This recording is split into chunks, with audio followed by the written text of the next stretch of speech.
Hello. Hi, Caitlin, and everybody out there. Let's start over. Hello. Hi, everyone, and welcome to Scream Girls. It's the podcast where we rate and review scary movies, and Callie and I are both so ready to record right now. Woo, it was a long day, folks. It was a long day. We got a loop.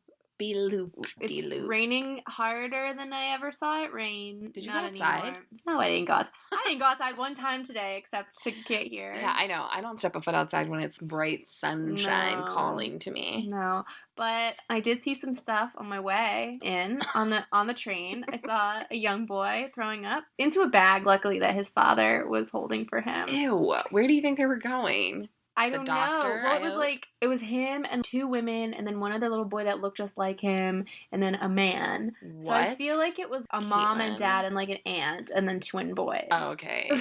What sinister place did you I know. Well, mine went to like, ooh, Rosemary's Baby, like Mama.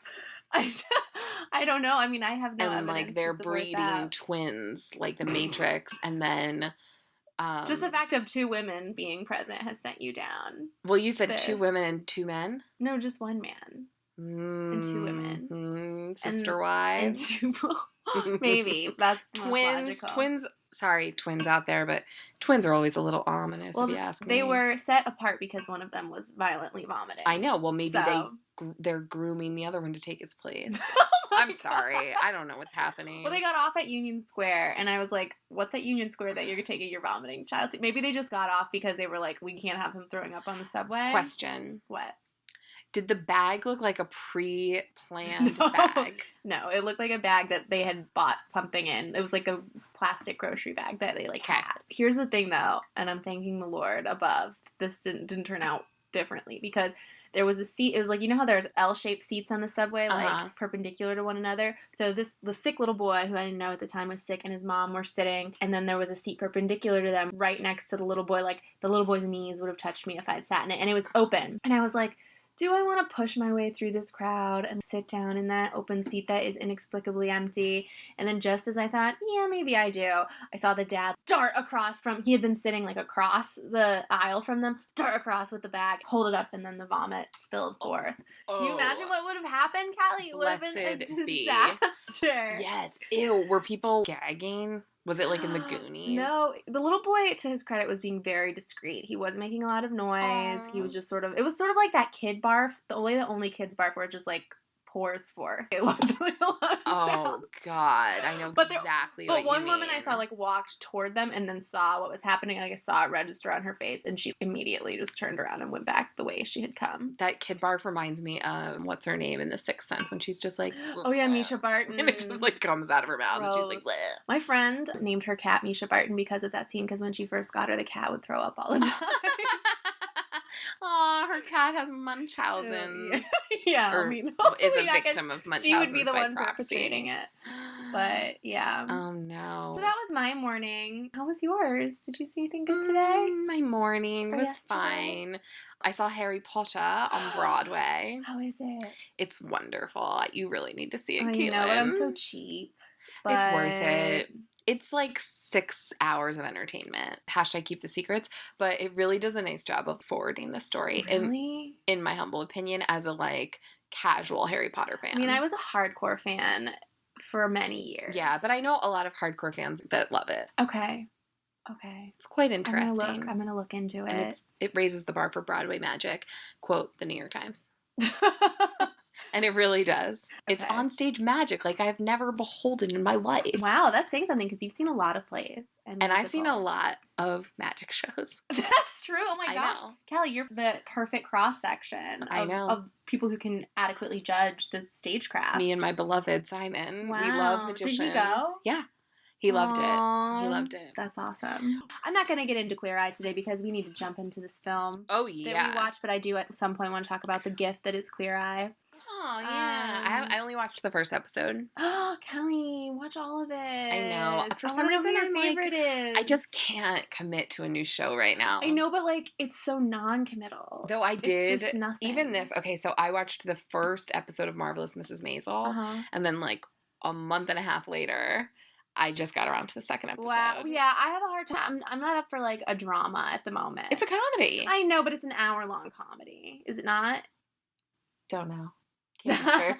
I'm not up for like a series. I watched And yet I watched 5 hours of The Real Housewives of New this York. Is what I'm saying. That's the same thing with Queer Eye. Is it's just like it's you mindless. could just let it wash over you, but it's also very life affirming. And I really am obsessed with Karamo, and I want him to be the platonic co-parent of my children. He already has. What kids. does he do for speciality? Culture, quote unquote culture. Does that make you say that word? Sure. You just juiced it up a little. His speciality is culture. Speciality. But I mean, I don't really understand why it's culture, because what he usually does is he sits and has a heart-to-heart with them and tries to get to the root of their issues with them. Do you know what I mean? Culture. He'll be like, why is it so hard for you to like keep your space clean? Is that coming from some kind of issue in your life? And then so that he should be takes like them, issues. Yeah, or like, I don't know, psychology. I mean, because he's a social worker. He was a social worker Therapy. for 10 years. Yeah, and I think he's been like a therapist. So do you think that's that because, is kind of his expertise? Like, true question. Do you think that's because there is still a stigma around therapy and working out your issues? Maybe. It may that also they be wanted to keep it light and they were like, culture. It may also be a liability issue because They're I don't not know actually that licensed. he's like a licensed therapist at this point in his career. Yeah. But then he takes them on a fun activity to help them face their fears or just to make them feel confident or whatever. And then he's just so handsome, and sometimes he holds babies, and I feel like my ovaries are just going to explode because he's just like a strong, caring man, and he would be such a good father. Okay, just let me know exactly in which episode he holds babies. Okay, there's I'll watch 2, that. and I'll give you a list. Oh my god. Yeah. Perfect. All right, we got to get into this fucking movie. I'm sorry to turn us away. We have Ouija, The Origin of Evil. Now, we know this is a prequel to a movie we have not covered. We're aware. Yes. But you know what? It got better reviews than Ouija. Yeah, and it was on HBO now. It was available to us. So we were like, whatever. And let's have a light week. I saw the headlines of some positive reviews. Yeah, I didn't read I them. had heard some things. Now, we'll get into it. All right. Well, first, can I start by saying, I don't know if you remember, but during Veronica, I talked about how when a woman was babysitting me when I was little, she showed me a movie all about a Ouija board. Yes.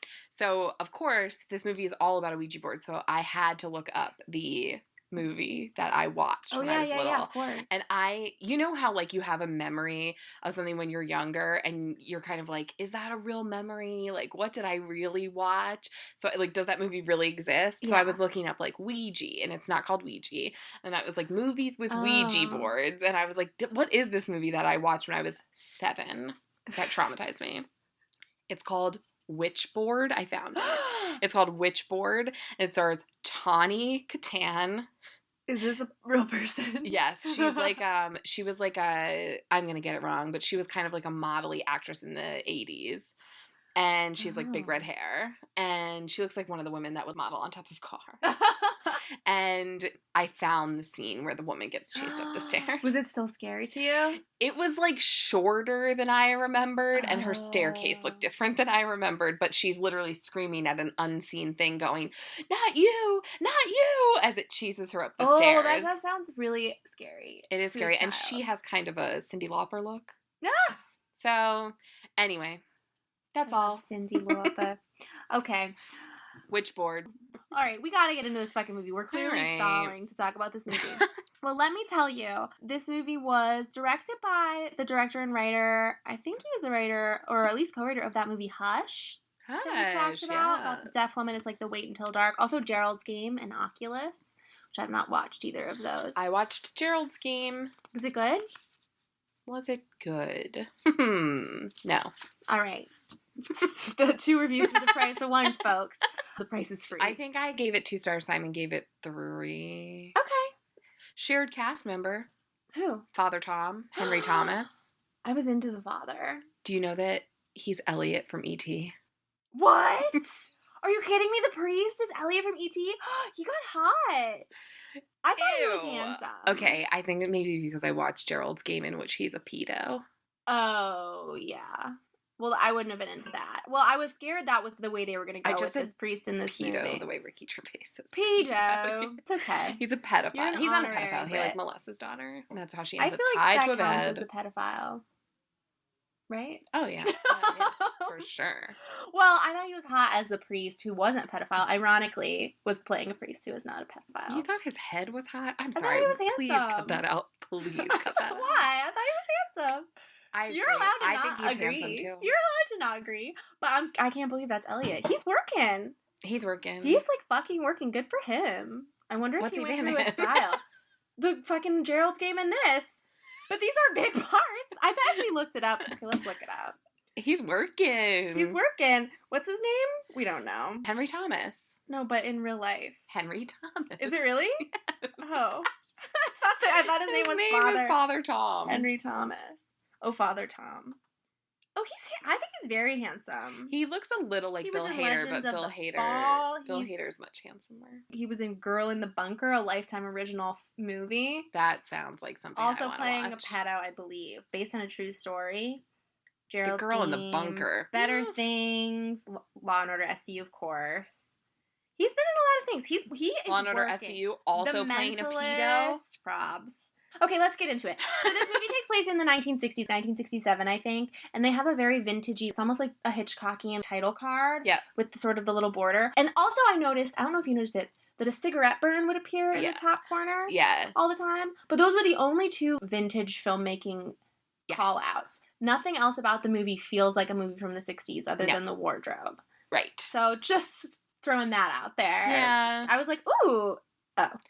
I guess I feel like someone was like, ooh, we should do that like burn effect that used to happen on old film, a cigarette burn. And nothing else. And then someone else was like, brilliant. Right. And then that was as far as that idea got. It was a shame because it could have been cool if they had gone a little farther with the stylistic choices in terms of making it vintage. I agree. But, okay, so we open and they're having a seance. This lady, I forget her name. I'm going to call her Mom. Elizabeth Rieger, I think her name is in real life. Reeser. This mom lady is hosting a seance, and it's an old man who wants to talk to his wife, and then the daughter of the old man and the dead wife. And the daughter's very skeptical and scoffing and stuff. And basically, throughout the course of the seance, a bunch of spooky things happen. The table shakes, some candles blow out. We learn that one of the questions the man wants to ask his wife is that his daughter and her fiance want him to invest in something, and it's a great opportunity, and blah, blah, blah, and should she do it? And the candle blows out, which means no. And then the lady gets really mad, and then a ghost attacks them, and they run out. And then it turns out that it was the daughters of this woman who was hosting the seance. One of them is like 16, has beautiful red hair, looks like Sansa Stark, basically. Beauty. She's like Sansa's twin. She's gorge. She's very beautiful. And then a little girl named Doris, who I thought at first was Sydney Lucas from Fun Home, but then she started acting, and I was like, this ain't Sydney Lucas. Yeah. And it was not.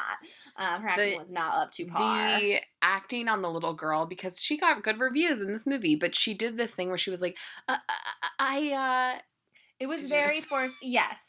It was just like, very forced. It's right over there. The fake stutter. Very forced childlike innocence that feels fake. She doesn't feel like a real kid. She feels like a kid reading lines. She's a much better actor than many, but it's like she's a kid, but she doesn't feel like a real child. She's no Charlie from Hereditary. No. And actually there were a couple of scenes, and I wrote down, where she is looking creepily at the camera, and I was like, if I hadn't just seen Hereditary, I might be creeped out by this, but there's a new bar. I'm ruined forever. Yeah. Okay, so anyway, basically we learn that they have this woman who's a widow, her husband has recently died, and these two girls have this fake seance thing, and they have all these tricks to make it seem real, which at first I was excited about. I was like, okay, I like that we're going in with some characters who are kind of doing something bad, and we're not immediately on their side. I mean, they're doing it to survive, but then they get into this they keep justifying it, like, it's not a scam, we're just helping people believe what they already know, and things like that. Bullshit. And it's bullshit. It's totally I think they know that it's bullshit. They're like justifying it to themselves, I guess, but I was like, I think even the older daughter is like, yeah, right, we're doing it for good. But that's why I liked the older daughter the best of anybody in the movie, is because she was the one who was awake to it and who was a little bit cynical, and I wanted all of them to be like shrewd hucksters, basically. I would have been so much more interested in a story about those three women. Yeah, totally. Can I add that Doris, the little girl playing Doris, despite her acting, is working. Speaking of working. Is she? She was in Annabelle. She's very cute. She was in the Annabelle Origin of Evil. I'm sure that's not what it's called. That's what this is called. Annabelle Evil Beginning, or whatever it's called. Oh, the sequel to Annabelle. That's actually a prequel. To Annabelle, yeah. Lord. And she's in Sharp Objects, which is a show on HBO Really? that the Gillian Flynn thing. you gots to watch. Okay. I'm scared though because of the cutting. I know, me too, but the first episode I really enjoyed. My hands closed. Okay, so they're all sad because the dad is dead. They miss him. That night, we get a lot of clumsy exposition of the little girl praying to daddy. She doesn't want to pray to God. She wants to pray to daddy. Yeah. Who she misses. She wants a new skirt, so they're like poor. They're in financial straits. They might lose the house. The redheaded Sansa Stark girl escapes through the window. She sneaks out and she goes to a party with a boy and they play with a Ouija board, which I guess Ouija boards at this time were like kind of new. They were kind of hot new thing. Yeah, but they didn't, I mean, I feel like they were always like a Milton Bradley thing in America, but they didn't brand them here because that little trademark logo is like not so scary.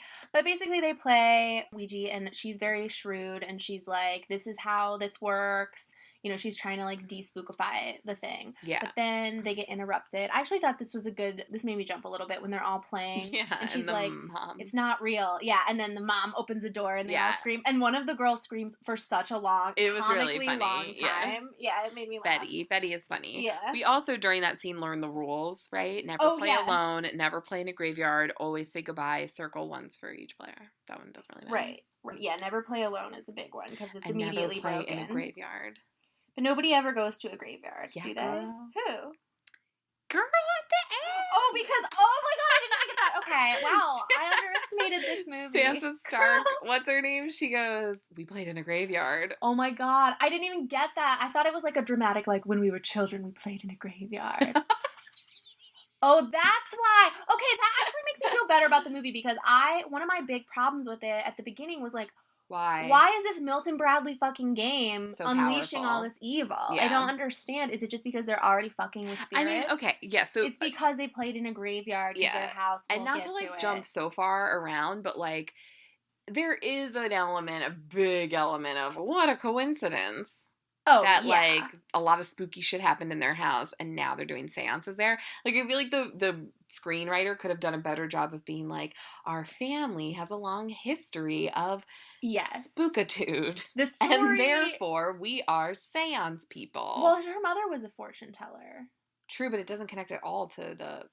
That's history of the home. Yes, you're right. Well, we'll get to that, but the history that they uncover that is the reason why they're playing in a graveyard is like the most convoluted, crazy shit I've ever heard in my life. So I don't know if that was going to happen, but all right. So they go home. The daughter says we should incorporate a Ouija board. The next she says morning, they should have a Ouija board. Yes. The boy comes to pick up Sansa from home to walk her to school, and it's not that important. The mom just does a little, like, don't touch my daughter. Crazy. This boy who I don't think is very attractive, unfortunately. Maybe I'll cut that out. He's cute. This boy... excuse me. I didn't think that this boy was cute, but we're feeling Father Thomas. I like a daddy. He's the father. You know I usually like a daddy, but... I was definitely feeling Father Thomas. I thought the young boy was cute. It's a matter of pref. But the young boy comes over and he wants to take Sansa, who, by the way, just to reiterate, is not actually Sansa Stark, but looks like her, on a walk. And the mom does that crazy thing. At least it was a mom and not a dad doing it, where she was like, if you touch my daughter, I'll fucking kill you. And I'm just like, I hate that shit in movies. Yeah. I hate that shit in life. Like, this girl is just 16. Like, she's just walking to school with a boy. It's a normal, healthy stage to be at in your dating life. They should touch each other. Yeah. But they should touch each other with education. Yeah. Like, they should go in armed, but if you're whatever. Gonna touch my daughter, keep it above the clothes. Or wrap it up. Yeah. Okay, so, I don't know. The mom starts practicing the Ouija. Well, she goes and buys the Ouija. She goes and buys the Ouija. And then I just want to, we have to say she goes and picks up the daughter, the little girl, Doris. And that's where we first meet sexy Father Tom. I thought he was attractive. Okay, that's where we meet I would call him Elliot from E.T. That's where we meet Father Elliot. And I was suspicious of him at first because he was being really nice to Doris. Yeah. And I was like, I don't like this priest befriending this vulnerable young girl who has lost her father. I don't like that. But it turns out his intentions are pure. And you really wouldn't have liked it if you had seen Gerald's game. You really wouldn't have liked it. But Doris is getting picked on, and Father Elliot. Yeah, by a bunch of like two little douchey boys, which I was like, God, these boys are picking on her? Not even girls are picking on her? I know. And it's like, why? I don't know. She doesn't seem that weird, but... They're making fun of her skirt. She's wearing a school uniform. It's old, though. She needs a new skirt. Oh. Now we go home, and the mom starts playing with the Ouija board. It doesn't work. She asks, Roger, are you there? And it doesn't work. And she plays alone. She starts asking it questions. Yeah. Are you there? And from the other room, Doris is answering. Oh, so right. She goes, I forgot about that. Yes. And the mom goes, what is your name? And she says, Marcus. The little girl is in a separate room and she's answering. And the older sister is like, who are you talking to, Doris? I thought that was actually pretty creepy. I thought it was great. And it reminded me of, I think I've told you about Watcher in the Woods. I think I've talked about it on the podcast, where Watcher in the Woods is Disney's first and one of their only attempts at scary movies. And in it, there's a young girl who is now one of the Real Housewives of Beverly Hills. Oh my God, but Kim? She was a child actress. No, it was Kyle. Oh my God, I hate Kyle. Bite your tongue. And she's like, Narek, careful. And she's possessed. But like talking in a very normal voice. And there's something very creepy about that. Interesting.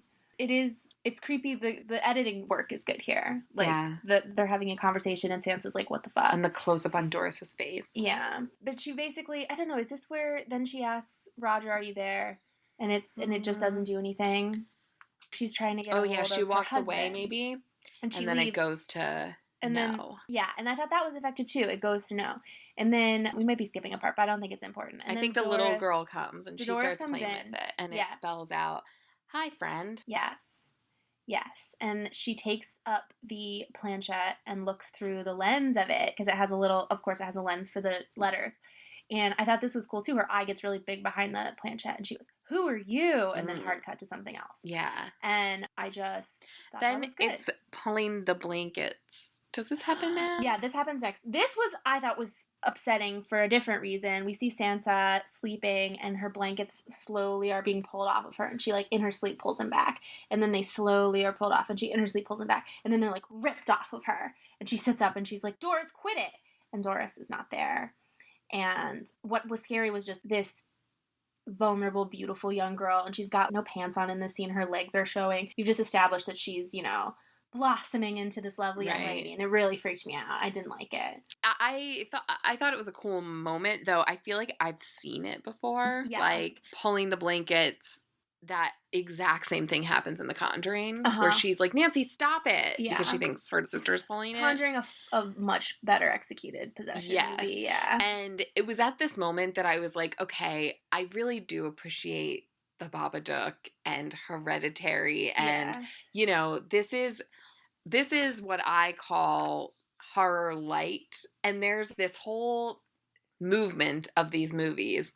And I'm sure many people have written very thoughtful, well-researched articles, but just from my personal knowledge, there's this whole slew of these movies that have this same style. So it's like, The Conjuring, I would say, is one of the better ones, but it's that same style. Yeah, it is. And The Conjuring, Annabelle, Ouija, I mean, they have this same, it's like Insidious, this same aesthetic, like Modern Day Family. Right. I guess they're not modern, but like spooky shit. But it feels very modern. They follow in this style. Yeah, I would say they follow, if you mapped them out, I would guess that they follow the same narrative arc. And it's all just some generic sort of ghost or demon in the house.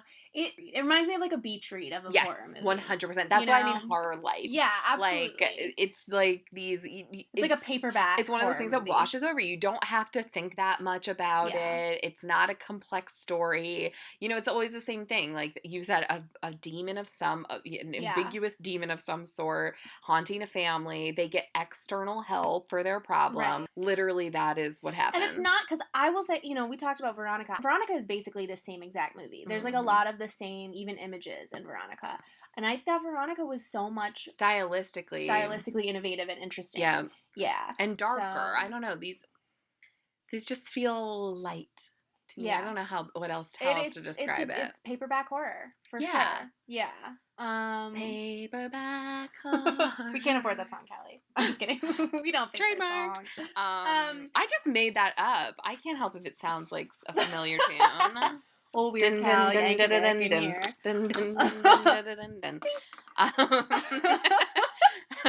Okay. So anyway. Yeah, but not much about this movie to that point is original. Like, I was thinking even the key art of the girl sort of bent back floating above the bed is that is just an image we've seen a million trillion times. But whatever. It's still, like, it was a little spooky, fun to watch, yeah. And then... So the next day, the mom is called to school because Father Elliot, he says, have you been helping Doris with her homework? And the mom says, no. And this part kind of bugged me. She was like, oh, no, I guess I should be helping her more. It was just something about... Yeah. Elizabeth Reeser is not my favorite actress. No, dude. I have a lot... Elizabeth Reeser was consistently making a choice to be the most mealy-mouthed, whiny, ineffectual parent in this movie. So I think it was that when she's like, oh no, I guess I should. She's preemptively apologizing. Listen, I'm not a parent, but if I went in and they were like, have you been helping Doris with her homework? I probably would have been like, no, what's going on? Father Elliot says, no, it's actually really good. Unless someone has taught her cursive, right? Someone is helping her with her homework, right? And nobody. Sansa Stark denies it, and Elizabeth Reeser has not done it, and Doris keeps saying, well, my friend helped me. I let her use my hand. Yeah. So, creepy. By the way, we should establish that Elizabeth Reeser is hot for Father Elliot. It's very clear. Yeah. The thing that I can't get over anytime I look at Elizabeth Reeser is she was on Grey's Anatomy, and she played the woman, Ava, who...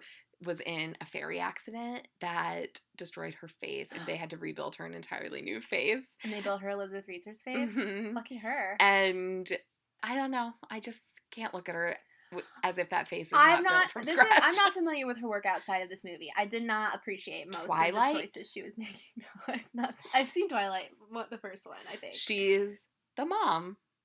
She's mom? the vampire mom. Oh, okay. Well, see, that's what I mean. Like the good face to have built, and also just like perfectly neutral all the time. Yeah, just not a lot of spitfire to her. Not a lot. Yeah. And so then we also have learned at some point that Father Elliot is a widower, and he didn't used to be a priest. That his wife has passed away. So they go home that night, and they're all sad because Elizabeth Reeser's like, I don't have enough money to fucking pay for this mortgage. I'm really sad. I don't want to leave this house. This is her father's house. He wanted us to live here. Oh, they got an eviction notice. Yeah. And I want to tell you that I didn't take a note for about 25 minutes. I was very spotty with this. I literally was like, I'm done taking notes. And then I was like, oh, I'm not going to remember anything that happens. I better take notes again. But I stopped taking them for about 15 minutes. Through it. Yeah. But so at this, Doris gets out the Ouija board and she wants to talk to Daddy. And they're just, Sansa and Elizabeth Reeser have a conversation about how Doris doesn't really get that the dad is dead. It's like she feels like he just went to the store or something. Yeah. They're all sad. Meanwhile, Doris is inside playing with the Ouija board and being like, Daddy, did you hear that? We're going to have to leave our house. Daddy, help us. Yeah. And then you see her in the background walking. She goes away, and then she comes out to the porch, and she's like, here you go, and hands her mom a big zippered envelope filled with cash. Yeah, which she found in the wall in the basement. And she's like, Daddy showed me where it was. It's from the people who lived here before. So at this, Elizabeth Reeser's like, what the fuck? They get out the Ouija board and they basically test Doris and they test her knowledge. They're like, where were you, Roger, when I told you I was pregnant with, I forget Sansa's name. And it tells her he was in the shower. Like, it tells it out. And she's like, Doris couldn't have known that. It's real.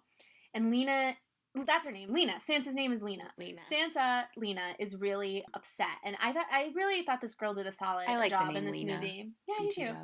There's a very pretty girl in my high school named Lena. Always very nice, very pretty. Anyway, she's very emotional and, like, upset and immediately is just like, I don't like this.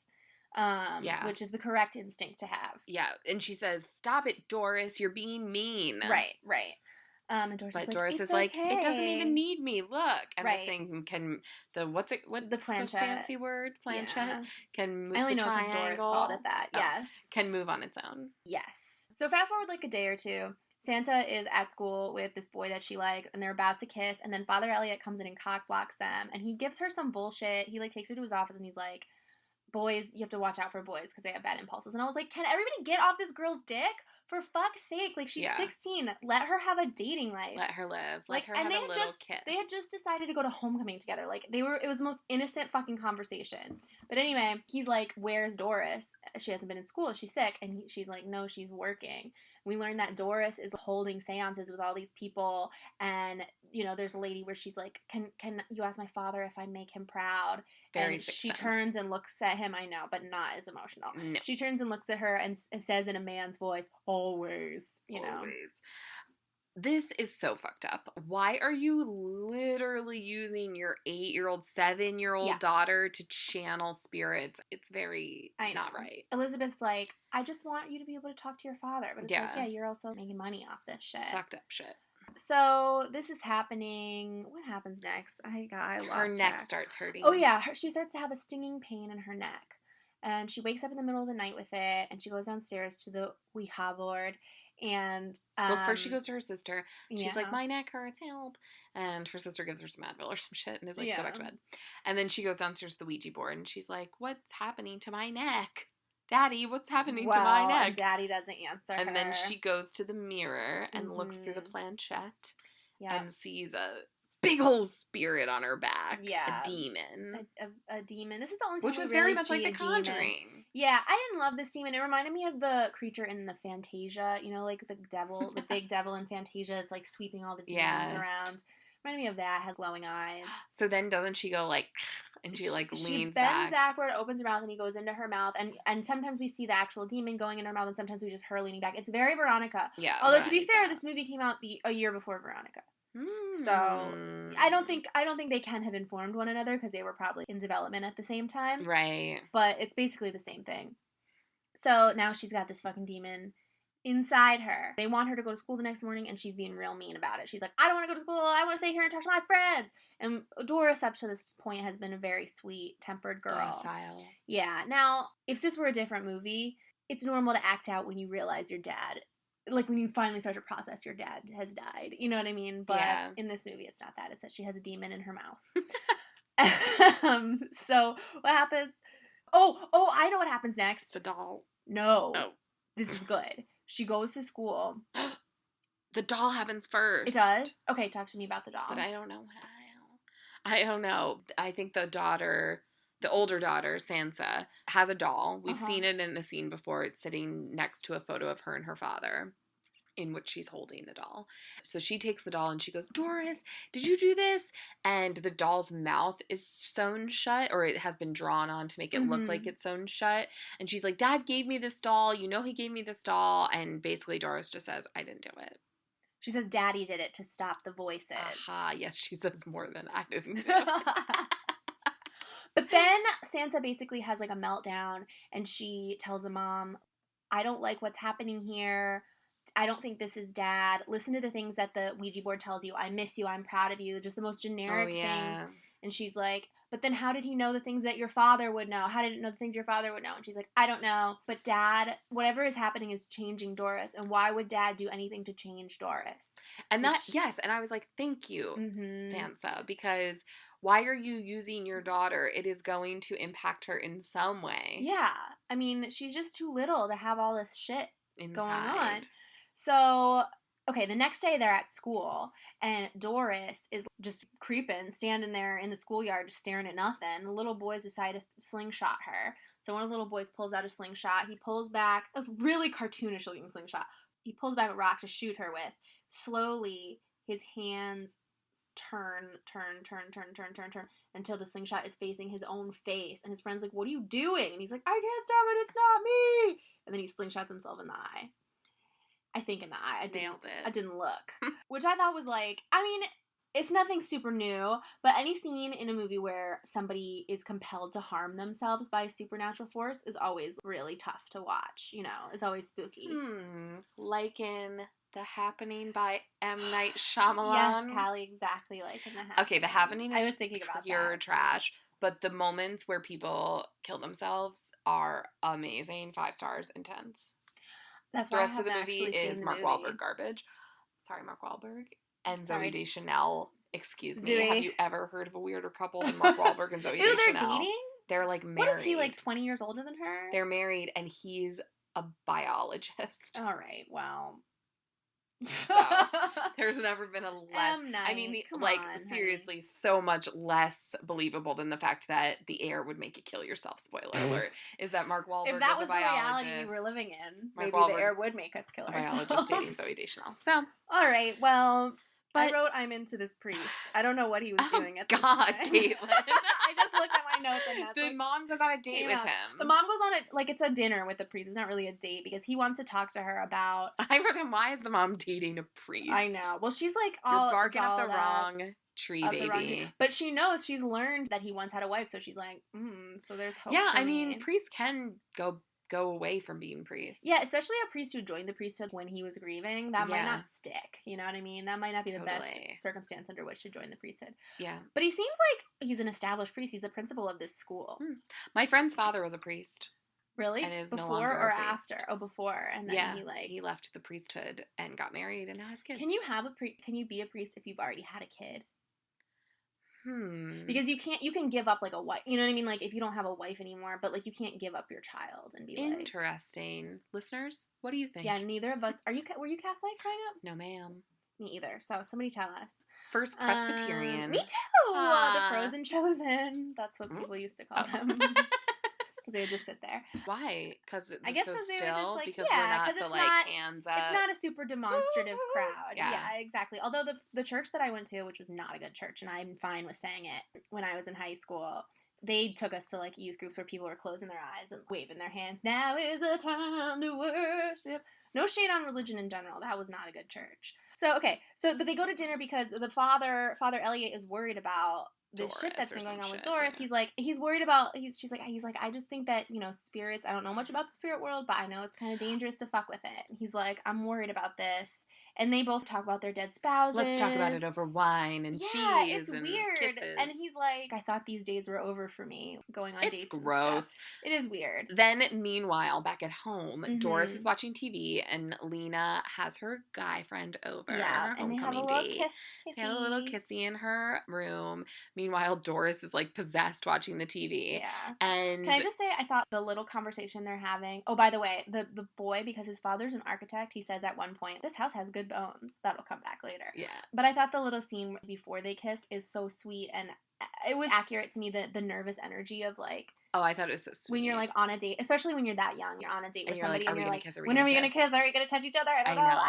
Yeah. Isn't that so crazy? I think about all that all the time. Don't you wish so much of that awkwardness could just go away and it would just be like, we should kiss each other? I don't know. I think about that all the time. There's something wonderful about the awkwardness, though. There's something like wonderful about that nervousness, but it also is terrible. I guess I just feel like in human relationships, so much goes unsaid, and it would just be so much easier if you just said the thing in your mind versus like, no. That is true.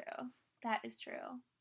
In many cases, it would be easier if you could all say what you want. But it still felt very familiar and sweet, their little date. Also, you can't just go through life saying whatever you want. And it's so innocent. They're not like... No, it's sweet. They're he's not touching. He's not trying to get in her hands. He's not giving her a good bone. No, he's not.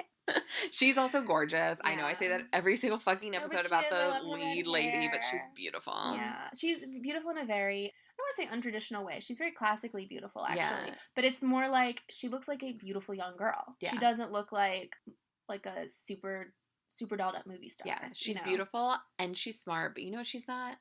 Polite. Because she should have walked him to the fucking door when he was leaving. I mean, I think that's a little odd, honestly. It is odd, yeah. You walk your guest to the door. Yeah. Especially if it's a boy and your mom's coming home and you don't know when. Right. You gotta walk him out, see him get down the street and be like, Mom, you and then wanna, go back in. Do a little more smooching on the porch. Yeah, you gotta smooch goodbye. It was a little weird that she was just like, okay, bye. It is, but the reason it happens is because we have to get this creepy ass moment with Doris. Creepy and contrived as fuck. I hated this scene. I was so annoyed by it. But basically, it goes on for way too long. He's leaving and he's like, oh, bye, Doris. And Doris is like, do you know what it's like to be strangled? And she describes in detail the physiological event of being strangled. And it's not that creepy. Her delivery is not creepy to me. Nothing about it's just so overwritten. And also, stupid. We've already had the moment with the mom where she threatened him. So it was like, what are we doing? Yeah, but all it did for me was go, all right, well, this boy is going to be strangled before the end of this movie. I wrote he you did. know? Yeah. He did. Specifically in that way. But it just, yeah, I did not think that scene worked at all. So the mom comes home. I don't know. I guess she doesn't. Whatever. The next day. Yeah. So Lena looks in on Doris in her bedroom, and Doris is writing, but her head is turned away from the paper, and her hand is furiously writing text while she's not looking at the paper. Yeah. So then this is when she, I think, has the it's changing Doris moment with the mom. Okay, my bad. Because the mom is like, I wrote the mom is losing it. Because the mom is like, she's going through something amazing. Yeah, come through it with us. Yeah, and she's like, it's changing Doris. Yeah. Which was right. I mean, it's right. So Sansa creeps and takes the papers, and they're in Polish, and she takes them to Father Elliot, and she's like, do we know anybody who speaks Polish? And he's like, I think Sister Hannah does. And always fucking Catholic nuns, priests. I know. Why? Because they are in touch with the spiritual shit. Because I think Catholics more than anybody else believe in that shit. Presbyterians don't believe in that shit. You never hear about a Presbyterian exorcism. How many exorcisms? Yeah, because it would be so subdued. Exactly. But it's true. It's like there's an iconography that is very ancient too with Catholics. Protestantism is a younger religion than Catholicism. And they're very violent. Sorry, I'm just thinking about this now. The Catholics have Christ on the cross. Presbyterians just have a cross. Yeah, they don't have a bloody dead man. We have like a beautiful portrait of Jesus. White Jesus. Creamy white Jesus. Yeah, a beautiful portrait of Jesus, like looking towards the heavens, and looking kind of somber, but also really handsome. So handsome. So white. We had many a portrait of Jesus in my home. Really? And a cross, but not with Jesus upon it. I think. Yeah, I had a little cross necklace. But in Catholicism, it's like, he up there. He having a tough time. Yeah. Anyway, basically, then Father Elliot comes over to the house, and he's like, I actually do want a seance with my dead wife. How about you give it to me? And it's very awkward. And he has a seance with Doris, and he says, like, what's my wife's middle name? And it spells out Lynn. And it says, I forgive you. And he says, for what? And it says, the fight. And he says, what was the fight about? And she just changes the subject. Yeah. And I guess at some point she speaks to him in a grown woman's voice, but I didn't catch that. But he refers to it. Yeah, it's at the very end when she's like, I forgive you, or I love you, honey, or something. Oh, okay. It's a very short phrase. Calls him darling. Yeah. So then he and Sansa get the mom upstairs alone. He's like, my wife's middle name was Marie, or whatever it was. Catherine. My wife's middle name was Catherine. It was not Lynn. And I cleared my mind when I thought about what our fight could have been about. And she changed the subject. She's like, she has spirits within her, and she's reading my mind, but she doesn't know anything about my wife. She's not my wife. Right. And he's like, let me tell you a tale. And he pulls out Sister Hannah has translated the fucking Polish screed that she has written, which must have been thousands of pages long. He was like, it made her very upset. Yeah. Do you want to try to take us through this? Shall I? Oh, God, if I can. I mean, it's a lot, this backstory. Oh, my word. We'll jump in. We'll volley it. The journals were written by a Polish man who had been a boy during World War II. Oh, yes. And had been in a concentration camp in Dachau, I believe. And can I just jump in to say that this movie is literally called Origin of Evil, and I don't know what the origin story is. Well, that's a big note that I have, is that this mythology is so incoherent. Yeah. All of it is crazy. But okay, there's a boy in Poland. He was in Dachau. While he was in Dachau, there was this fucked up doctor. Can I give highlights and then you fill in details? Sure, try This is what I took away. Doctor, World War II, evil, people in the house, experiments, hidden room, money, jewelry, dead ghosts. Okay, yeah, dead ghosts is the outcome. Yes, basically, there was an evil doctor at Dachau who fucked with this Polish boy who was written in the journals. Did horrible experiments on him. Is this a thing? Is this a real thing? That is a real thing, yes. Evil Nazi doctors yes, of course it did mad experiments on the prisoners at the camps. But is there a specific doctor, I guess is what I mean? Like, I know that's a thing. There is a specific doctor, and I can't think of his name. Dr. Mengele? Because it's Mengele, in Mengele. Yeah. It's in American Horror Story. Yes. So I guess this guy is based on Dr. Mengele because, whatever. He did horrible, fucked up experiments, which I don't care to think about in depth. After the war, he escaped. The Polish boy escaped. He comes to America. He ends up in a mental institution because he's having a rough time. One day, I missed the details of this are fuzzy to me, but the Dr. Mengele person shows up at the insane asylum under a different name. What? Checks this guy out. Marcus is the Polish guy. Checks this guy out. Takes him to his house of horrors. He has a house. What a coincidence. He has a house. I know exactly. Like, how did he find it? And why? He takes him and he has all these people. I don't know where the fuck he got them. He has all these people in his basement. And he's doing fucked up experiments on them. And they have their vocal cords were cut and their mouths were sewn shut so that they couldn't make any sound. So he would be having dinner parties upstairs. And all the people would be downstairs. And we learned that Marcus, the Polish man, even recorded his own murder. And she's like, what? Whose murder? And he's like, his murder, because this journal was written by Marcus's ghost. Like, through Doris. I think that it was hard for me to retain any of that because he was so smiley when he was telling it. Also, it's a long-ass monologue of a story. It's a really long monologue. It's like, what? It's and meanwhile, so much Doris exposition is sitting watching in TV dialogue, with in a monologue. eyes that are white.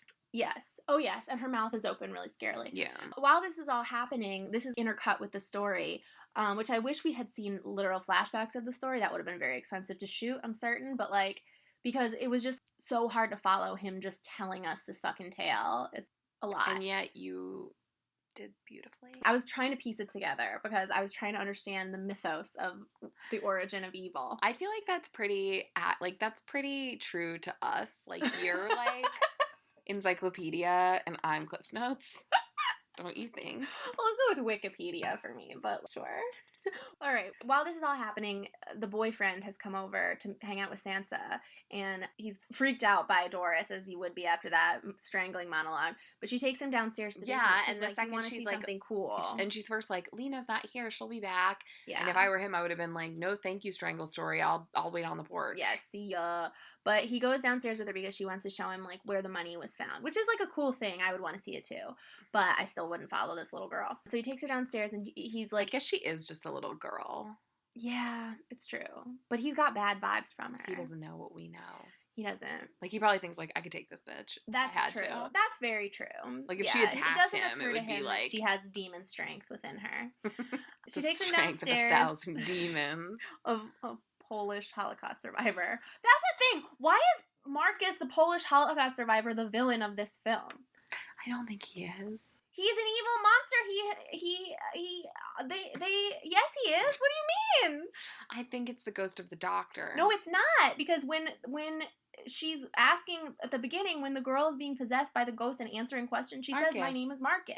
Yeah, those ghosts should help them. Yeah, but they don't. They fuck them up. Okay, so here's what happened. We got to get through the end of this because it goes off the rails real quick. So they're downstairs. She's like, reach in that hole because there's some jewelry. Yes. Keep going. Okay, he does. He reaches in. And then this is intercut with the story. And we hear her say, you were right about this house. It has good bones. And suddenly a skull falls out of the hole. And she goes all crazy, monster face, and grabs him and starts whispering into his ear. Yeah, that part's cool. And then that's all we see of him for a bit. And then... upstairs. Yes. The one fucking smart thing that the mom says the whole time. Well, we'll just leave. We'll get out of here. We'll leave this house. Right. And the priest says, the problem isn't the house anymore. Right. It's in Doris. It's old Dot. Old Dottie. By the way, Doris is my grandma's name, and she turned 90. Oh, that's so cute. Mm-hmm. I was like, Doris is such an older lady name, but then it's like, well, in the 1967, it would have been a little girl name. You know? Doris, I know. Yeah. So, it's cute on a little girl, actually. But if we haven't made it clear, the reason that, this house is where all this shit went down, where he had this murder house. This doctor had this murder lab in the basement. So they're like, all right, we gotta go. They go downstairs. They can't find Doris. Suddenly, the corpse of the boyfriend falls from the ceiling. He's hanging. Jump scare. I thought that part was pretty cool. Sansa's like, no. And then I thought that part was pretty cool. Yeah, that was like the one part where I literally went, yeah, it gave me a little bit of a jump.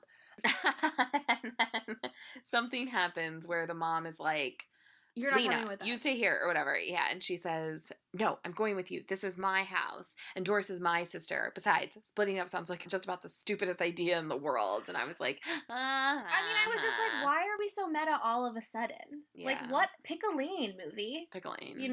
Okay, so they go downstairs and they can't find Doris, but they're in the basement, and they hear on the other side of the wall, she's saying, Mommy, I'm scared. Father Elliot decides this I hated. Father Elliot's like, you girls stay here. I'll go in there and get her. He like pulls aside of. I have a penis. That's the thing. I was like, oh, seriously? Like a man is gonna come in here and save these. This movie is about 3 women, and this fucking priest comes in to save the day. Well, it doesn't quite work out that way because he goes in and there's a fucked up lab, just as you would expect. And Doris is standing there, and she skitters up to him, and I don't know, some shit happens. He crawls out of the. He crawls back out. The women are waiting for him. They're like, where's Doris? And he says, she's in the walls now. And he stands up, and his eyes are white, and he's holding a fucking, I don't know, hook. And he's like, she showed me the most wonderful, awful things. And then he starts chasing them. Yeah. He goes Jack Torrance on them. He grabs the mom. She turns to look at him, and then he sort of comes to himself again. And he pushes her out. Right. Which also, How? What? It's not like they have some deep connection. Yeah, they're not in love. She's too thirsty, and he's got weird boundaries. And he's a priest. They close the door. Doris is behind him because he's oh, what's going on? What's going on? She's spider-momming behind him on the wall. Right. She jumps down. He falls down the stairs and dead. He dead. Yeah, we hear the neck go.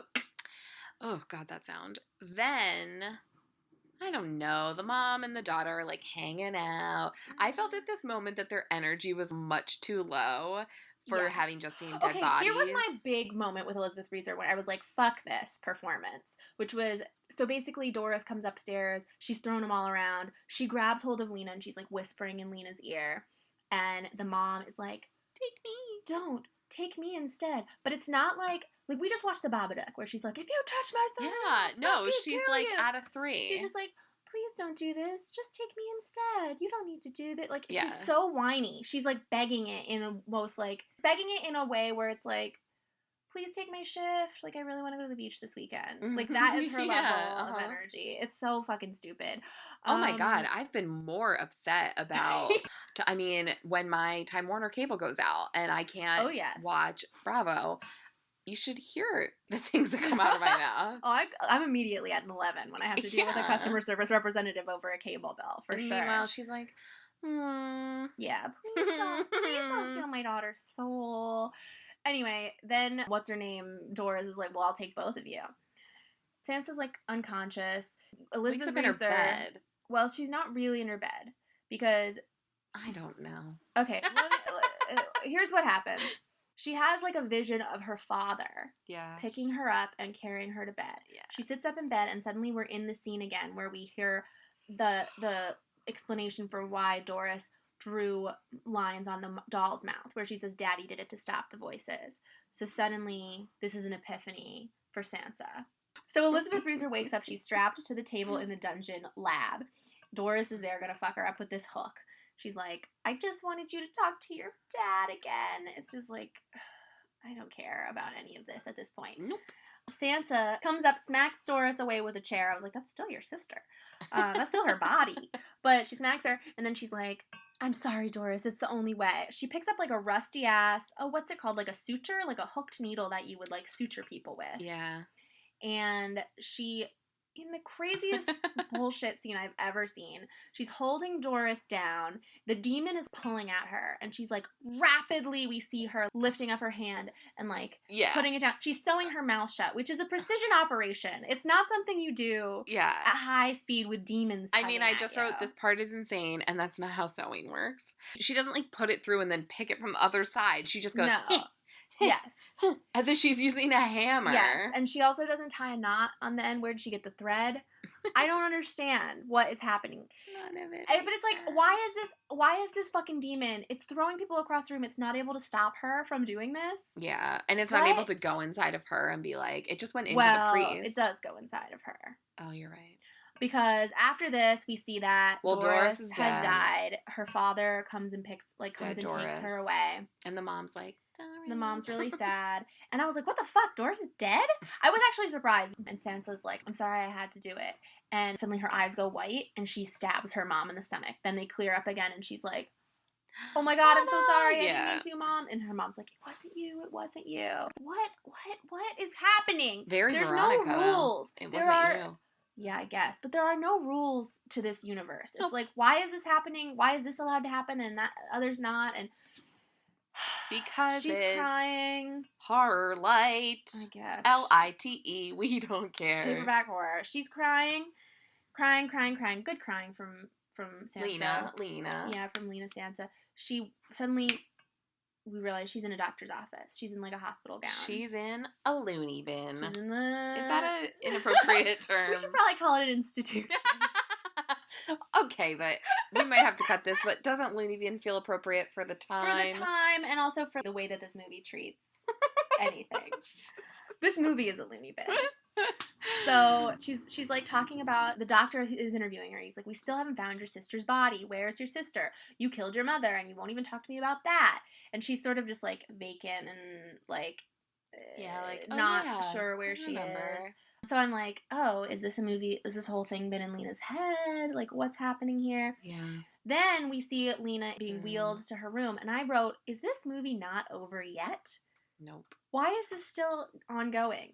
We see her pull back some carpet in her room to get to the stone floor. She bites her finger and makes a Ouija so much board blood with just a little bite. Just a little bite. She draws a whole Ouija board on the ground with her blood, and then I don't know where she got these glasses. Pops a round lens out of some glasses and uses her hands to create like a planchette. And she starts playing with the Ouija board. And she goes, "Doris, are you there?" We see the doctor walking down the hallway. And we see him pass her room, and we see that she's sitting on her bed with Doris. He does a double take. He comes back, and Sansa is just standing right at the door staring. And then you see the little girl crawling across the ceiling toward the doctor, and that's the end. What? Okay, I thought that the little girl's soul was freed. Is this because we didn't find her body, so her body is still being possessed by the demon? It's just her body. Why does Sansa want to call up her body? She knows that it's not her sister, unless she's also being possessed. I don't have the answers. But I do think maybe it was a little unfair of us to watch this without having watched Ouija, because I think that sometimes in these prequel movies, they're working backwards to explain something. Like, I think Doris might be the evil person in the Ouija movie, which, by the way, I have seen. You have? Yes. I didn't realize. I saw Ouija. Oh. Okay. Well, we maybe should have done a little research on what that movie was about. Because do you recall? There were definitely moments where I was like, aha, they're like hinting at something that happens in Ouija. Yeah. Okay. So that's fair. But even with that said, there is so little about this that holds together as a cohesive mythology or an origin of anything. Yeah. I mean, and for me, the biggest thing that I came away with was like, why are these ghosts such bitches? Why are they so mad at the people who live in this house who have done nothing to them? Yeah. Why is the evil ghost, like, it should have been that the evil doctor was the malevolent spirit. He had been killed some violent way in the house. Word malevolent. Yeah, it's especially paired with spirit. But he should have been the way bad guy. I love the way it feels in my mouth. And then, so maybe, like, we think that Marcus and the other people are the bad guys, but in fact, they're actually trying to help. Then they come to help. And but Dr. Mangala or whoever is actually the bad guy. Why are these poor, victimized people suddenly evil? Holocaust survivors? You're making Holocaust survivors the villains in your movie. All right, sure. What?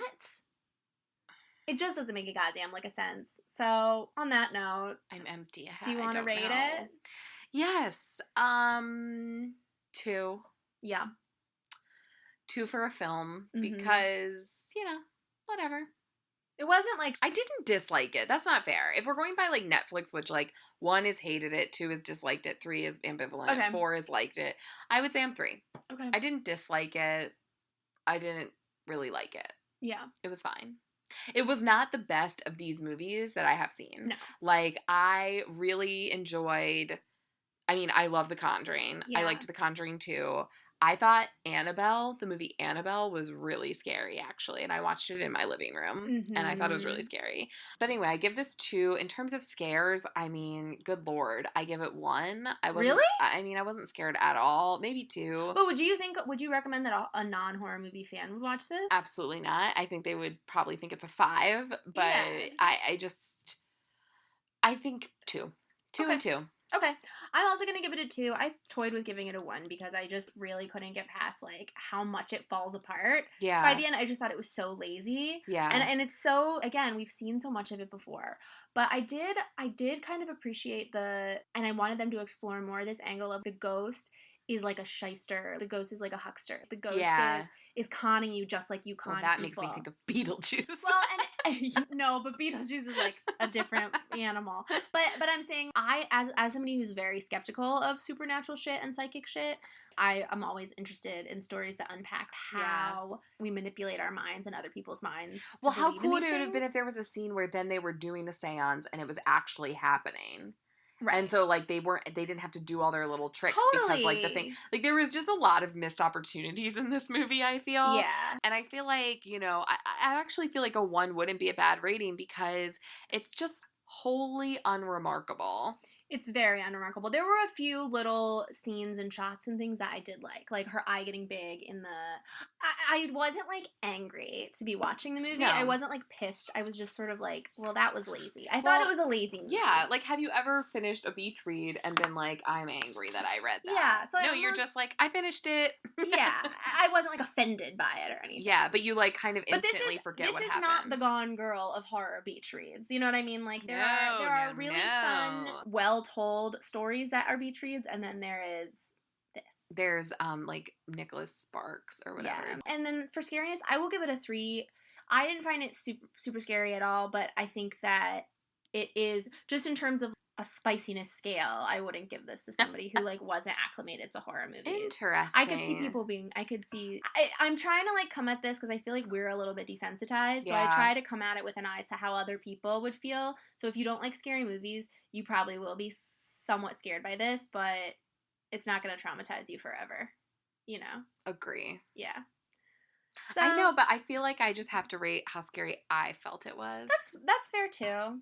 Different strokes for different folks.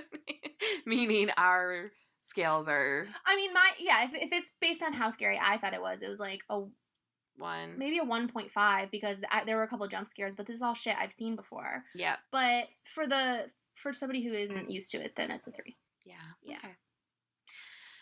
Well, that's it. That is all we Ouija. have for Ouija Origin of Evil. Ouija boards are not in Evil. as many movies as I thought. Or really? The internet. I feel like they're in a lot. The internet wouldn't tell me. Because of your rabbit hole. I mean, it's weird. I think that they do have a mystical sort of origin, or like, because they didn't begin with the Milton Bradley game, but it's hard for me to take them seriously because it's like you can buy them at a fucking Target. Totally. You know? By the way, Witchboard had 2 sequels. It ended up being a fucking direct trilogy. To VHS? I don't know. I would be Witchboard interested 2, to know. Witchboard 3. Well, we'll do some research. Maybe we'll do a Witchboard episode. I don't think I can. I think I'm a little Ouija'd out, I have to say. We've done done 2 Ouija movies. Ouija board-centric movies so far. There are just some movies, Witchboard. There are some movies that just turn my stomach. Witchboard is one of them. Yeah, and it's for like no particular reason. It's like an aesthetic thing. I don't know. Totally. Chucky is that way. We've talked about this. Yeah. Chucky. Oh my God. Speaking of Chucky. What? Simon the other day gets a package. I was like, what's in that box? And he was like, you're not going to like it. And I was like, what is it? And he takes it out and it's a fucking Chucky doll. Why does he get it? Why'd he do that? I was like, Simon, what is that? And he was like, it's for Justin, his best friend. Oh. And I was like, oh my God, get it out of here. I can't look at it. And like literally he had it like sitting on our table and I was like, you have to take that downstairs. I can't look at it. Well, it's good that he got it to send away from your home. Yeah. And not to have in the home. I couldn't even look at it. It was so creepy. It's gross, yeah. It's like, I mean, I kind of want to watch Child's Play again because I want to watch it as like with an eye to the comedy of it, to the camp of it, because the first time I saw it, I was just making fun of it, which it's a silly movie, but I think that it's like a little smarter than that. But maybe not. But it is gross. If you want to find out what we're watching next week, follow us at Scream Girls Pod on Facebook and on Twitter and on Instagram. Or you don't have to do all 3. Facebook's the best bet, I will tell you. And Twitter. And Twitter's. And then if you want to email us, you can do so at screamgirlspodcast@gmail.com. And this is our weekly beg for reviews and ratings on iTunes. They help us out so much. And thank you to the people who have reviewed us. Yeah, bless you, sweet angels. You are not malevolent spirits. No, we're grateful. And we love you. We love you. And we love seeing all those pigeon head ratings. I love a pigeon head. That's why. I was like, why is there a pigeon. Oh my God, you forgot our own damn rating. Well, it's a Charlie head, but we don't have a Charlie head in the emoji. That would be awful. Yeah. If you want to be on the podcast, if you want us to read your review on the podcast, put a pigeon head and a Charlie head in it, and we'll do it. But there is no Charlie head. Just a little girl's head. Okay, yeah. That's a good idea. Do that. And on that note, we'll leave you to your own devices. Have a great week, everyone. Goodbye.